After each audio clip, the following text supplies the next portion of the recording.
ভাঙড়ের তৃণমূল নেতা আরাবুল ইসলামকে শুনানির নোটিশ, বাবার নামের বানানে ভুল থাকায় নোটিশ বলে জানা যাচ্ছে। 31শে জানুয়ারি শুনানিতে তলব আরাবুল ইসলামকে। এবার আরাবুল ইসলামকে এসআইআর শুনানিতে ডাকা হয়েছে বলে জানা যাচ্ছে। 31শে জানুয়ারি তাকে শুনানির জন্য ডাকা হয়েছে। জাহাঙ্গীর হোসেন রয়েছেন আমার সঙ্গে এই মুহূর্তে টেলিফোনে।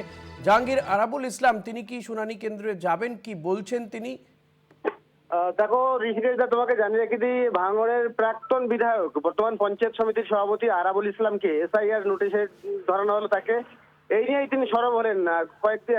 কালকেই তিনি এই এসআইআর নোটিশ পেলেন এবং আজকে তার বাড়িতে যায়, তার সাথে কথা বলি। আরাবুল ইসলাম জানালেন যে একেবারে কেন্দ্র সরকার বা যে যে সমস্ত যে কমিটি আছে যারা এই এসআইআর নিয়ে যারা কাজকাম করছে তাদের বিরুদ্ধেই কিন্তু হুঁশিয়ারি দিয়ে তিনি বললেন যে এই হেয়ারিং এর নামে সাধারণ মানুষকে হয়রানি করা হচ্ছে। তিনি দীর্ঘদিনের জনপ্রতিনিধি, একবার এমএলএ ছিলেন এবং দুবার পঞ্চায়েত সমিতিতে দায়িত্বে ছিলেন, তাকেও কিন্তু এই হেয়ারিং এ ডাকা হয়েছে।